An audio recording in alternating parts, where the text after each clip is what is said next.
Advice given is for general information purposes. All legal cases are different, and you should seek the advice of your own attorney before acting or making decisions. No attorney-client privilege applies to communications on this show, and no attorney-client relationship is created by calling or writing in. Attorney Rominger practices only in Pennsylvania and maintains his primary office in Carlisle, Pennsylvania.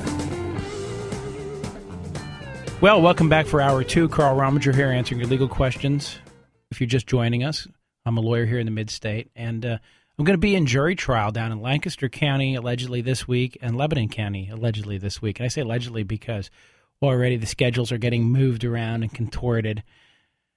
I was going to be in one courtroom picking a jury Monday morning and then a different courtroom Monday afternoon, but then some judge got sick. But how did he know he was sick on Friday for Monday? Must be really sick. I don't know. So everything gets all contorted. So we won't be picking any juries in Lancaster on Monday, we know that, but I will definitely probably be picking a jury in Lebanon County on Monday, but that trial will probably take place later in the week. So I'll keep you posted on Facebook and Twitter as to where I'm going to be trying the cases if you want to come in with courtroom so you can watch. Keep in mind that both counties are running public jury trials. They're open to the public. Stop in and check them out. I know that there's a class of homeschoolers that wants to come and watch at least part of one. Trying to think. The one trial involves a stabbing, and the other trial involves alleged stabbing, I should say. And the other trial involves an alleged theft. And they're both interesting cases, and they're both serious cases, but they are more kid-friendly than a lot of the fare in court. Because what you'll discover, if you ever take your 15-year-old son up to court or your 14-year-old daughter and you want to show them what's going on in a jury trial, two-thirds of the time you're going to end up in some kind of crazy either sex trial or rape trial or Jerry Springer thing that you don't want your kids to even know exists out there in the wide world, but courthouses seem to attract. So it does behoove you to find out what's going on ahead of time. Also, Vinny Manfredo's here. He's going to talk to us in a minute. We're going to take a caller, and then Vinny's going to talk to us about civil rights, police misconduct, and those issues. George, what do you want to know? I know you're hanging over from last hour. Yeah. Hi, Carl. A multiple-part question here for you, because I'm sure you're going to be on the hooks, too, like the rest of us Pennsylvanians, with this debacle, the pension for the legislators and the teachers and that type of thing, that we have to, make up their losses. And I guess my question is, one, why isn't this illegal and we can't do anything about it? Because from my understanding, it was done behind closed doors, I think during the Ridge administration, if I'm correct. And, why is this not a conflict of interest? Which portion of the pension are you talking about? Well, aren't we on hooks, for a few years back when we had the recession and everybody kind of lost money in their pensions? So with the Pennsylvania state legislator and also the teachers, I think, have the same program. Aren't we still on the hook to make up what the pension losses were? Yeah, the state guarantees those pensions. Right. And the short answer is... that's going to come out of taxpayer dollars, is it not? Correct. And this has been done by school districts and states and all kinds of people all around the country for years, where they have these unfunded liabilities to pensions. And they've made promises that they may or may not be able to keep. And it's a serious issue. Is it illegal? The answer is no. I mean, just because something's stupid doesn't mean it's illegal. Yeah, but then, just like their pay raise, which Bob got on the horn about a couple years ago and stuff like this, and got petitions going and stuff. This wasn't anything that the voters, were able to vote on or anything like this. And just the way this thing is written, to me, even like the pay raise, that should be a conflict of interest, which is, legalese that you guys use all the time that, I hear and seems to make sense. Why is it not that we can do something about this so we don't have to have our share of taxes go toward this? Well, we can't sue them, right? No, and I don't think there's anything you can do about it. It's a political issue. You got to vote the people in or you got to vote the people out, but they did what they did.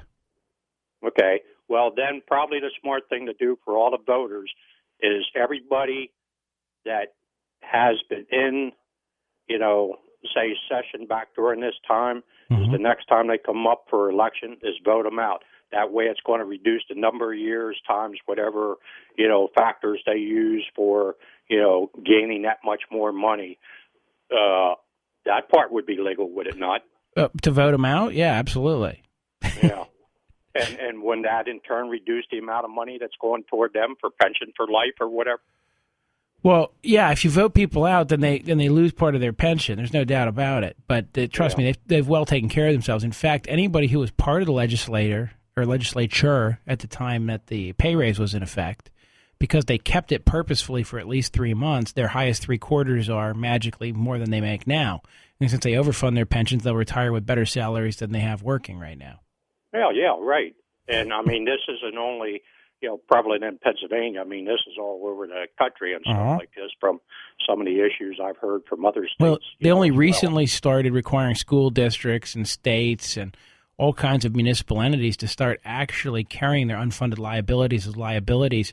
R.J. Harris always talks about this, how the government doesn't, for instance, use zero-line budgeting. Well, they also don't follow generally accepted accounting principles. So if you look at a government's budget versus a private industry budget, because government traditionally uses imaginary numbers that aren't linked, and I'm not saying that generally accepted accounting principles don't use imaginary numbers at some level. It's possible for a company to book, for instance, a lot of income but have no cash. Right. I know how the federal government works, with their budget, which they haven't even passed yet. They do the same thing. Yeah, they completely act like certain things that they owe aren't owed at all, and therefore they look like they have an okay budget and they don't have a big axe hanging over their head. But think about like Harrisburg Incinerator. Think about the Harrisburg School District. Think about Detroit. Think about there's a city in Alabama. There's a few in California. And they're the extremes, but the reality is a lot of school districts and a lot of municipalities and states as well have unfunded pension liabilities that they have no realistic way of meeting except maybe to double tax over the next 20 years. Yeah, but is that the taxpayers' fault? Well, it is. We didn't get the. What do you mean you didn't get it? You voted for those people. You voted for those people. Do you believe in democracy or not? Yes, I do. Okay, then you get the government you deserve. But not a double standard. It's not a double standard. Vote them out if you don't like them. That's what I've been doing. Well, I understand, but apparently you ain't winning. That's my point. In representative democracy, government always goes in one direction, which is to spend money to appease voters. Are you willing to voluntarily give up your home mortgage deduction? No, but I'm willing to move on. No, right. It's amazing. Every time I get a nice, and I'm not beating you up here, but I am beating you up a little bit. Every time I get a nice guy who really cares, when I start asking him about the things that hit his pocketbook, he goes, well, those are different. Those are mine. I earned that Social Security benefit. I earned my Medicare benefit. No, you didn't. You're going to get more out of Medicare than you paid in. And Social Security is just wealth redistribution. We just don't call it that in America. So the middle class has to remember that if you want to complain about the politicians running off with the pensions and the poor people running off with the money, we have to get rid of middle class and corporate welfare as well. And how about the farm welfare that's out there? And if that would be across the board and everybody, I would be for that. You asked me, would I be willing to give up the mortgage deduction? Yeah, as long as all the other things are given up too. Well, that's fair. If that's your position, that's fair. But you'd be surprised what happens when a guy hits 65 and you start trying to ask him about reforming government, and all of a sudden he's a Medicare, Social Security suckling pig and can't let go. Now, wait a minute. Let me stop you there because I am over 65. And you paid in and you deserve it. I am on Medicare and Social Security. But I had no choice other to pay into that for the 43 years with the one company I worked for, plus the other, say, 10 years or whatever, with other companies I worked for. If that would have been not spent by the federal government, used in the general fund, invested, somebody overseeing it, right, and, every year gaining more money on top of whatever was originally put in, plus the interest that earned, you're telling me I'm going to be sucking more out than what I put in over those years? Yep. I'd like to see that proven. Oh, where can I find those facts? I will post that to my Facebook page. All right, my friend, interesting discussion, and I'm just beating you up a little bit to keep you thinking. No, that's okay, because I'm one, I'll stand up and I'll fight right back. So, yeah, I'm fine with it. I'm fine with it. Trust me, I like it. Scrappy. Got to go to break. 540-0580. When we get back, we're going to talk with Vinny Manfredo.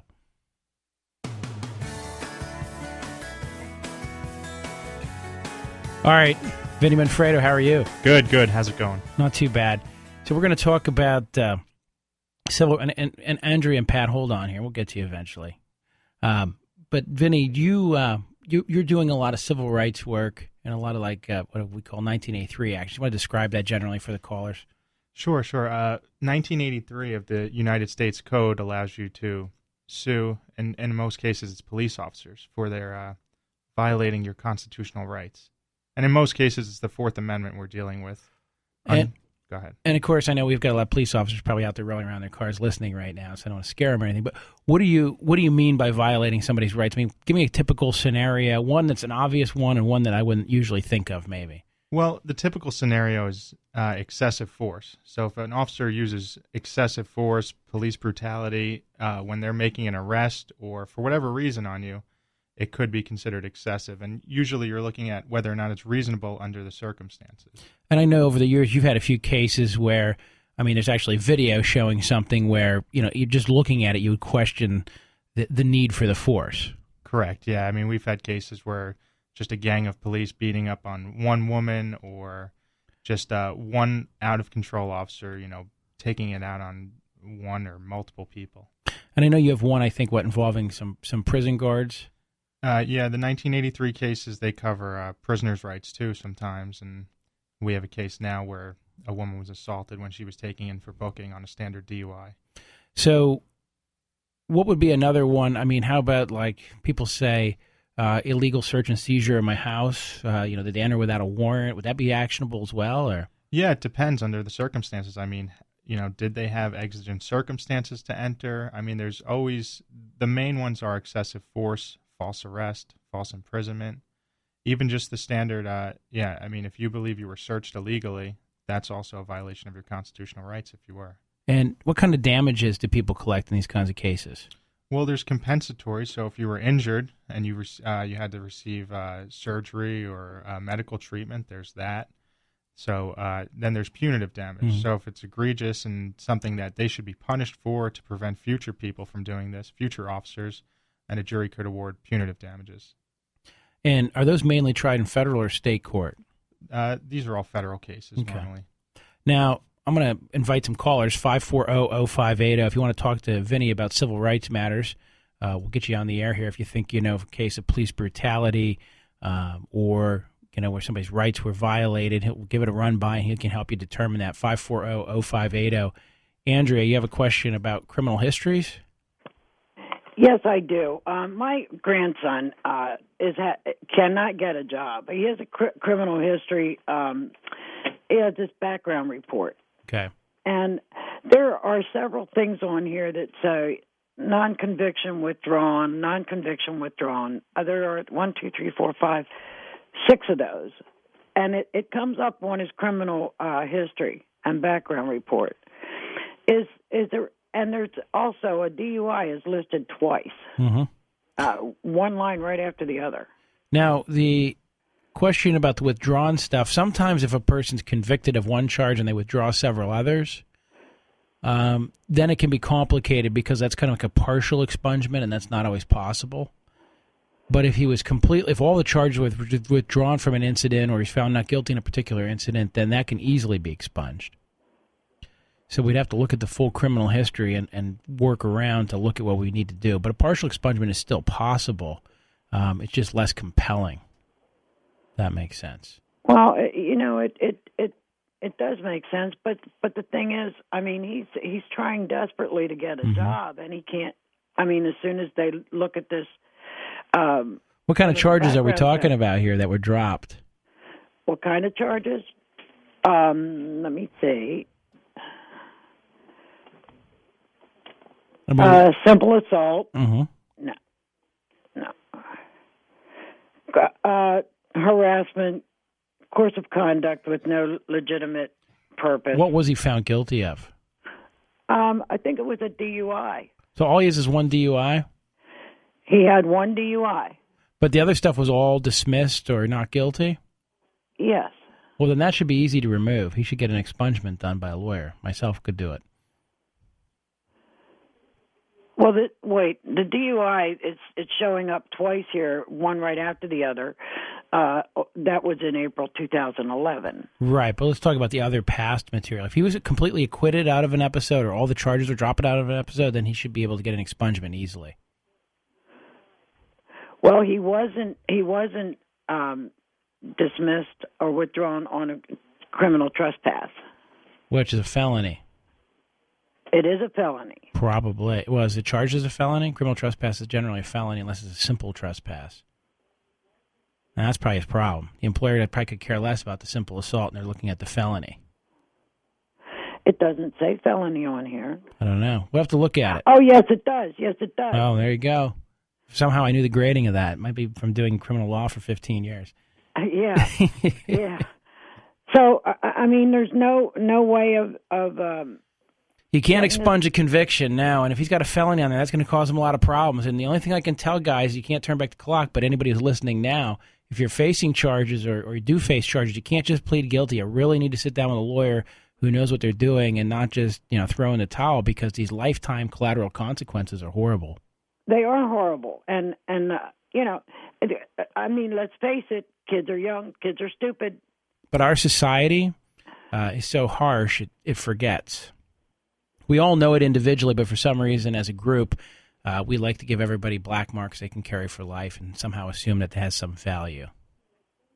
Yeah, well, see, there was a felony the same day. It was aggravated assault, and that was withdrawn. Right. And the same day. So it sounds like he went into somebody's house for purposes of beating the crap out of them, is what it sounds like. Well, I don't know. That would be my interpretation of the criminal record. But with a girlfriend. Yeah, see. Yeah. Well, wasn't that worth it? He probably doesn't even remember her name. Right. I hear you. So, Andrea, I mean, the best thing you can do is sit down with a lawyer and see if there's anything that can be done. But I have a feeling if he's got a criminal trespass, that's going to cause him more trouble than even the stuff that was dropped and just showing still. Although egg assault doesn't look good either, particularly if it's on the same day. Because if I'm interpreting the record, I'm going, okay, I know what happened here. Yeah. And, well, another charge is public drunkenness and similar misconduct. Right.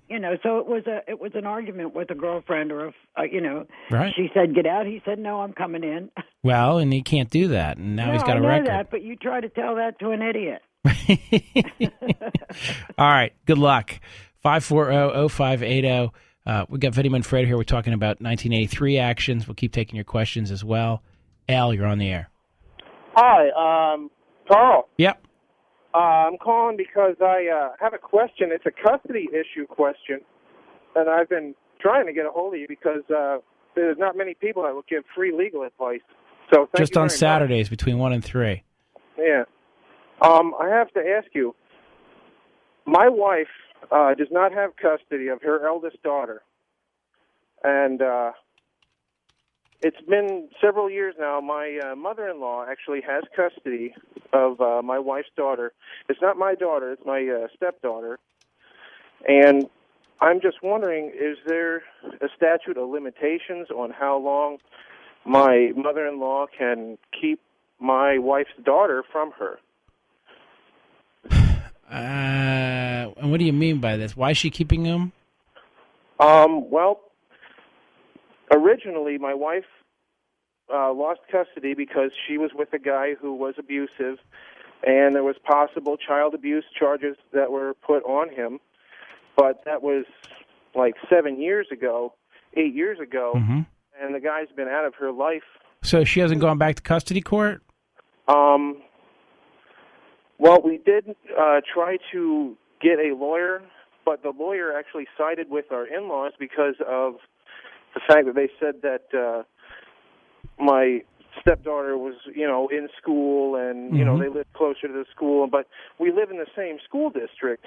It's not like she's moving to a new town and starting a whole new school.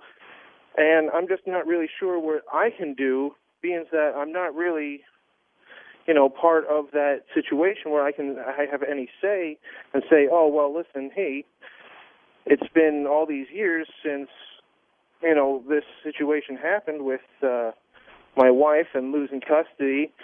And I'm just, I'm not really sure that they even have custody of her, like if they have legal papers to show that. And if I went to them and said, hey, listen, my wife wants her daughter back and she's going to start living with us, if they have no paperwork that says, hey, we have legal custody of her, am I breaking the law in any way, or can they call the police to say, hey, no, this isn't right? Or so wait a minute, are you? I'm not following you here at all. Right. So you're not in on the custody case at all?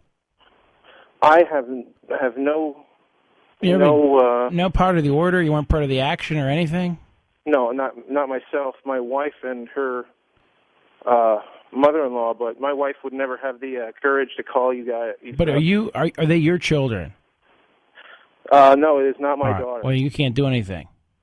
I know. I'm just wondering if you had any advice for my wife. Yes, she needs to go. She needs to go see a lawyer to get custody back. Parents have parental presumption that's going to trump a grandparent's rights. Okay, so as long as mom's become fit and avoiding the bad dudes, she should be able to make a strong argument to reintegrate the child with her.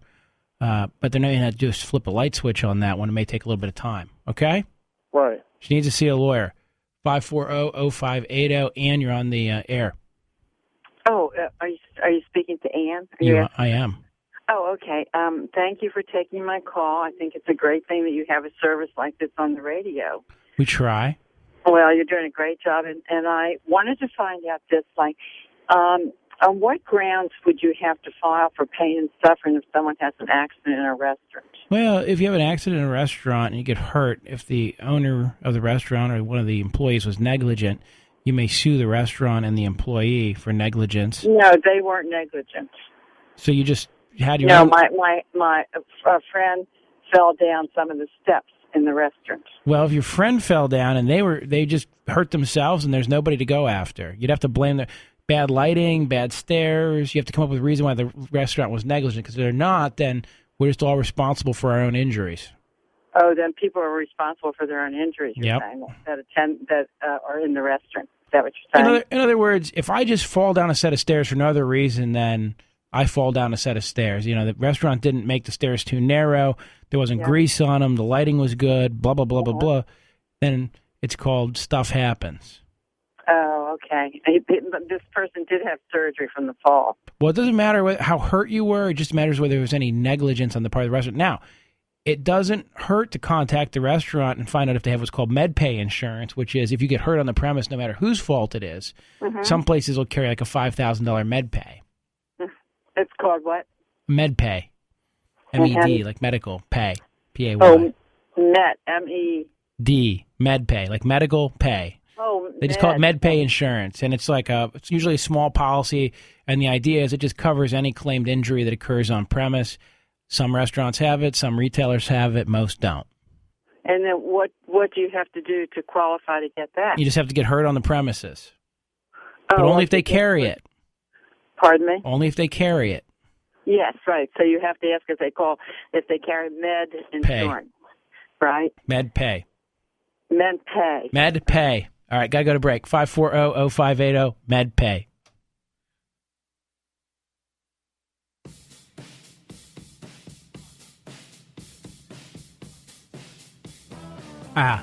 They make you do exercises to be on the radio.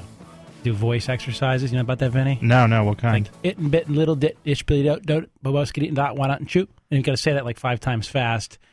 And we lost our guy. Did our guy fall off line 1? Oh. We had a use of force question, Vinny. I don't know what it was. He probably ran into a tunnel. That's too bad. It's the same tunnel that keeps me from being responsible with my cell phone. Sometimes I get stuck in like a 30 or 40-minute tunnel where nobody can get a hold of me. Shane's nodding his head. He knows all about that. Well, you live in Perry County. You have a plausible deniability. I was in a dip on Route 34, and I lost connection. Yeah, I was up on the side of a mountain. I have a buddy, Brent, the president of the Stony Valley Outfitters, and he was up hunting in Potter County doing what the Stony Valley Outfitters do best, looking for deer. And he almost fell out of his tree stand when his cell phone rang because for forever there's been no cell phone reception in most of Potter County. But then they discovered that there's like some kind of natural gas or something underneath, and there's some kind of fracking thing going on up there. And all of a sudden, there's cell towers everywhere. And now the mountain ground of northern Pennsylvania and the T has more cell towers probably than most of Chambersburg. Anyhow, 540-0580. If you have a use of force question, this is your chance, guys. You got another half an hour here. You know, if you think you've been the victim of police misconduct, you think that your civil rights have been violated somehow, and trust me, I know you're out there. What? Michael Parks, what?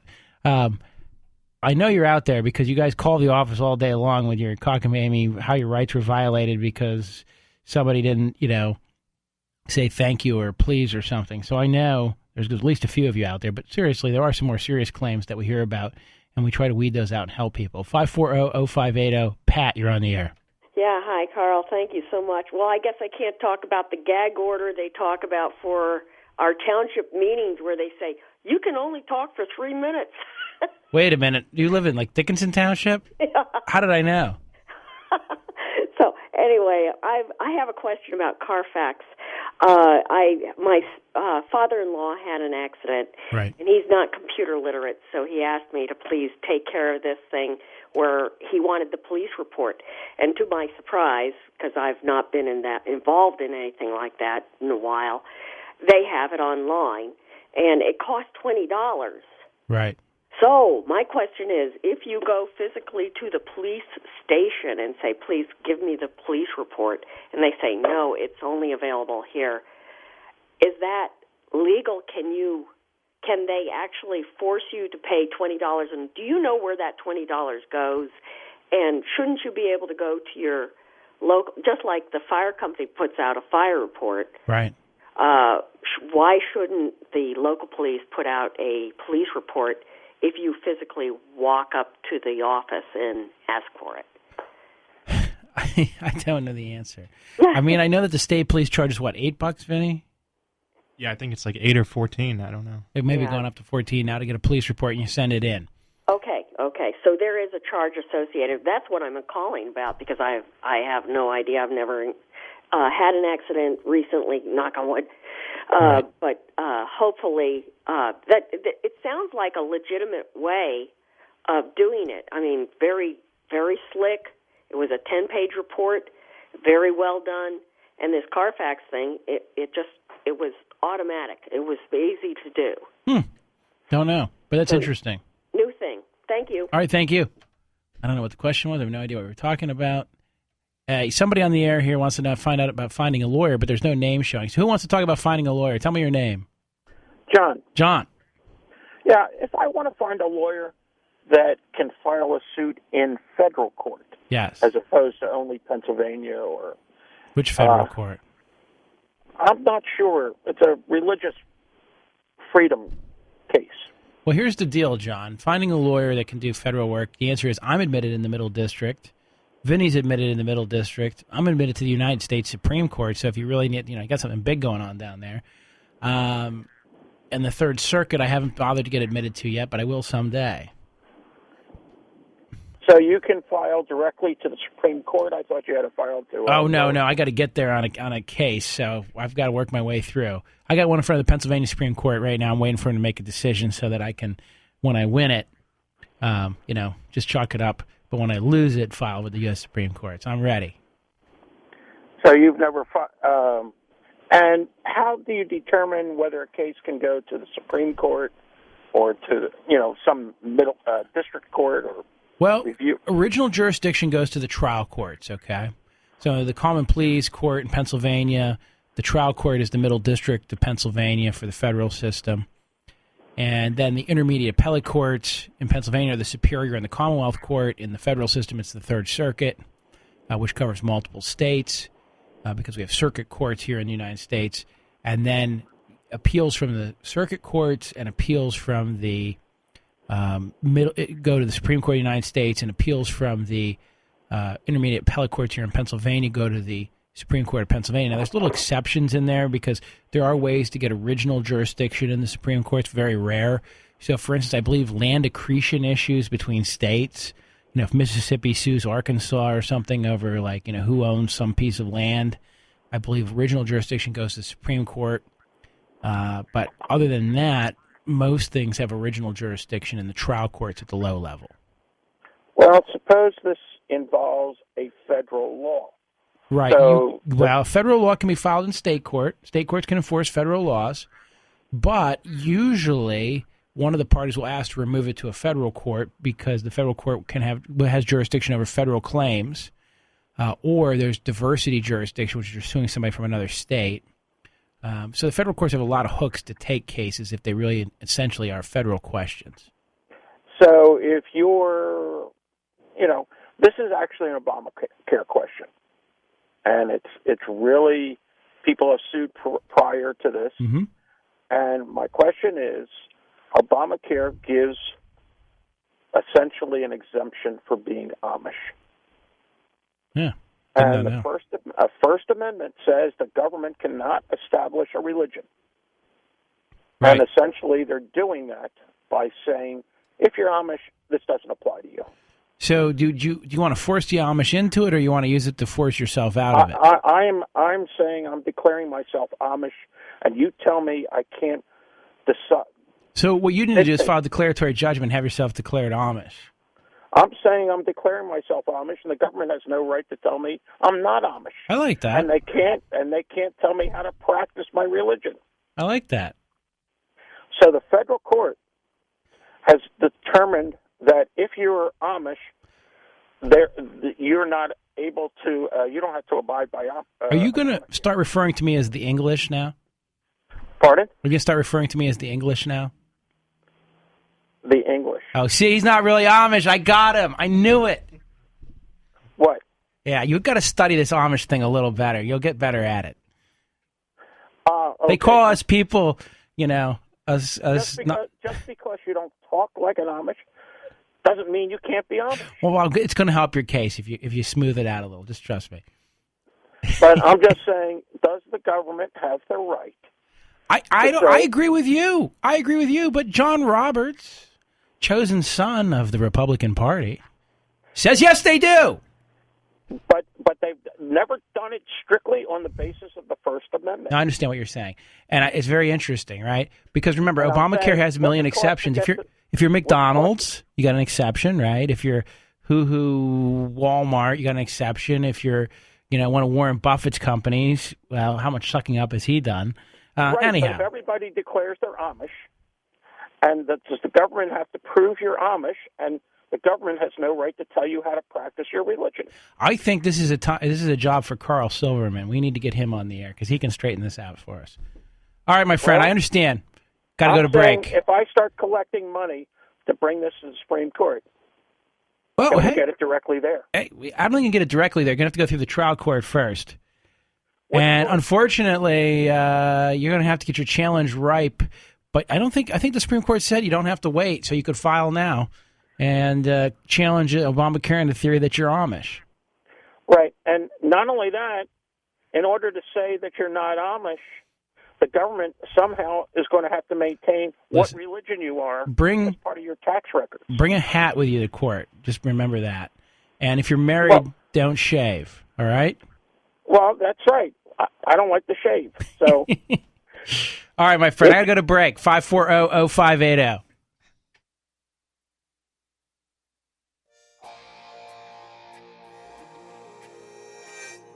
Well, I had to exchange my beer for a Noble Pills, another Sam Adams. Which, by the way, I still want to thank those guys at Carlisle Beverage and Cigar and Harrisburg Beverage and Cigar for the lovely smokes that they left for me the one time. And I'm going to go over to the Carlisle establishment here soon and check out what they have. 540-0580. Diane, your son was charged with a crime. Tell me more. It's he and his buddy. They've been charged 2 different charges, 6 counts each, because there were 6 vehicles involved. They're also charging them with conspiracy, so it's 24 counts total. Really? What? Yeah. What I want to know is, does that sound right, first of all, that they're getting 12 extra counts because they're getting 6 conspiracy on each charge? Yes, Pennsylvania, unlike many other states, is one of the few that makes conspiracy a separate charge than the underlying crime. Okay. So, go ahead. So, what's the right way to say it? I think it's inchoate crime of conspiracy, which is a mental crime, in many other jurisdictions, just another way of proving the actual crime. Pennsylvania, if Vinny and I decide to go rob the Turkey Hill across the street from here, and maybe the Metro Bank while we're at it, and if Susquehanna Township Police are listening, I'm just kidding. I know how serious you guys can be. If we were to go out, rob those places, the fact that we'd reached an agreement to do it would be a separate crime than the actual act. And so me just looking out the window going, hey, Vinny, the traffic appears very busy. It's a good time to rob it would be a substantial act and further into the conspiracy. I mean, just using my eyeballs to scope it out. And so since we had an agreement and I made the substantial act and further into the conspiracy, now Vinny's already guilty. He has to go to jail. On just a conspiracy, but if he actually went over and robbed it, he would be guilty of a separate crime. And that's why Pennsylvania deals with them separately. Okay. Other jurisdictions have said, we'll treat it like being an accessory, which is you'll just be guilty of the crime. So you can be an accessory before, after, and during, and you're just guilty of the crime. So anyhow, yes, that's a long answer for yes. Okay, my second part of the question is, we already had the meeting with the probation office. Okay. Are these new charges? Pardon me? Are they already been found guilty? No. What do you do in probation? Is this juveniles? Yeah. These are juveniles. Okay, see, I got to figure it out now. What my question is, when we did the intake, should we have had anybody, even though we didn't hire a lawyer, we were going to go with the PD. Should we have had any kind of legal counsel with It's us? usually a good idea. I don't think the PD quite often does get involved in the intake. I'm not sure about that. I do when I'm involved in juvenile matters. Okay. Just because I want to be there. So it is a good idea to have legal counsel. Okay. That said, juvenile stuff is a good area to be creative, too. For them or for me? For the lawyers. Because okay. Because there are ways of preventing a permanent record in juvenile system, but contrary to popular belief, just because it's juvenile doesn't just disappear. And everybody thinks, I was a juvenile when that happened. How does anybody even know about it? Well, the answer is it was a juvenile felony. It ain't going away, buddy, and it shows in your permanent record. But a lot of times we can do an agreement where things get expunged at a certain age, or charges are dismissed after a certain point and you're not adjudicated. So anyhow, there's a lot of ways to do it that are creative in the juvenile system because the goal there is to help the kids learn to be better people more so than it is to punish. Right. What's the consent decree?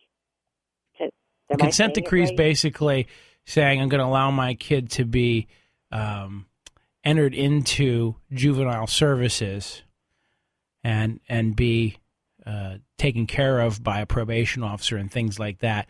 But a consent decree can have a benefit because if it's done right, it can avoid the permanent record that can be created by an adjudication as a delinquent under certain charges.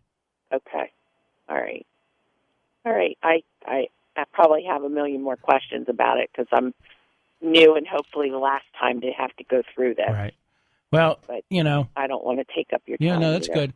And if you need us, you can call us off the air, 241-6070, or go to the website, and we're happy to help you. Obviously, we do charge. Yes, I know. All right. All right. Bye. Thank you. Bye. Tom. Hey, Carl. Thank you. My question is somewhat related to concealed carry. I've heard you talk about before where if the police pull you over, you say not to let them know or show concealed carry, and other people say to show it to them. But what I haven't heard is when the cops pull you over and they run your plate, do they know if you have a concealed carry permit? Well, allegedly, no. And the answer is what they get is your PennDOT record and your JNet record. I'm not aware of any ability to pull up a concealed carry permit. Okay. That's basically the question I had. All right, my friend. Now, if any trooper out there wants to admit to what they actually have access to, we'd be happy to hear. Okay. Have a good day. Bye. 540-0580. Dave, you're on the air. Yeah. Hey, Carl. Question about the gun show loophole. I've got an extra AR-15 I'm going to sell. I'm going to take it over here to the farm show. Right. At the upcoming gun show here in about a week or two. And I want to sell the rifle and one 30-round magazine. Okay. What's my duty as far far as should I get a name from the person, or if he's out of state, does that matter? Well, long arms you can sell to anybody, right? So I don't think it matters. Okay. The only thing, what about, with the quote-unquote 30-round magazine? What if I don't think you can have them in New York? Is anything going to go back to bite me on that? Well, I mean, if you sell it to a guy, he can lawfully possess it in Pennsylvania. What he does, don't ask too many questions. Okay. No, that's fine. Hey, about what your last caller just said, I got a friend of mine that works for the state police, yep. And he has told me on numerous times that if you have a concealed carry permit, he knows that when he pulls you over. Interesting. Yeah. Well, we're going to get to the bottom of that one then. And as a matter of fact, his significant other, once a year, why he has her run everything that he owns as far as rifles, guns, whatever. Anything that goes through the PIC system. Right. She runs that for him, and he hands it over to his insurance company for that's their record of. So yeah, they keep all kind of records, buddy. Interesting. See, you heard I was suspicious, right? Yeah. Well, there's a lot of things they won't tell you, but just an FYI, they do know. At least state police. Interesting. All right. Any state police officers want to admit that that's true? We'll keep you anonymous. Rick, you're on the air. Hey, Rick. Hey, how you doing? Good. Got a question for you. Yep. About 6 months ago, I was pulled over and I was arrested for a small amount of marijuana. Okay. When I left the police station, I had absolutely zero paperwork in my hand. Okay, makes sense.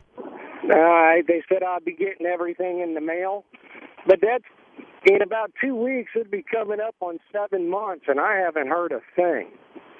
What is the length of time that they could charge you on that? Right. What's the length of time that they got to bring up charges? They have up to 2 years on the statute of limitations to bring those. Okay. My main concern is I don't want to lose my driver's license. Is there anything I can do about that? Yeah, when you get charged, you come see me. And I'll negotiate you a plea that doesn't involve losing your driver's license. Okay. How simple was that? Well, That's your answer, brother. Well, I'm still waiting. When you get your paperwork, you come see me. All right. Dan, you're on the air. I was running out of time. I got to move fast here. What's going on, Dan? Yes, I watch television a bit. I'm retired.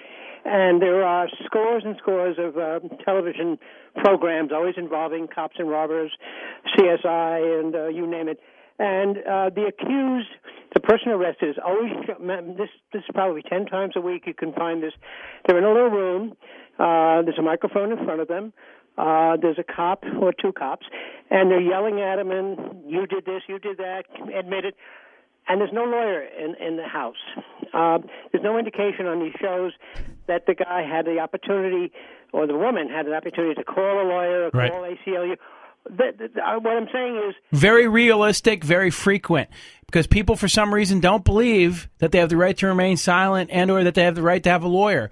But if the police want to question you, you may say, I want my lawyer, and you may say, I'm not answering any questions. I'm invoking my right to remain silent. That is the single best thing any person can do ever. Trust me on this. Watch my video. Go to my Facebook page and watch the DUI stop and see what happens when you invoke your right to remain silent, your right to counsel, folks. See you next week.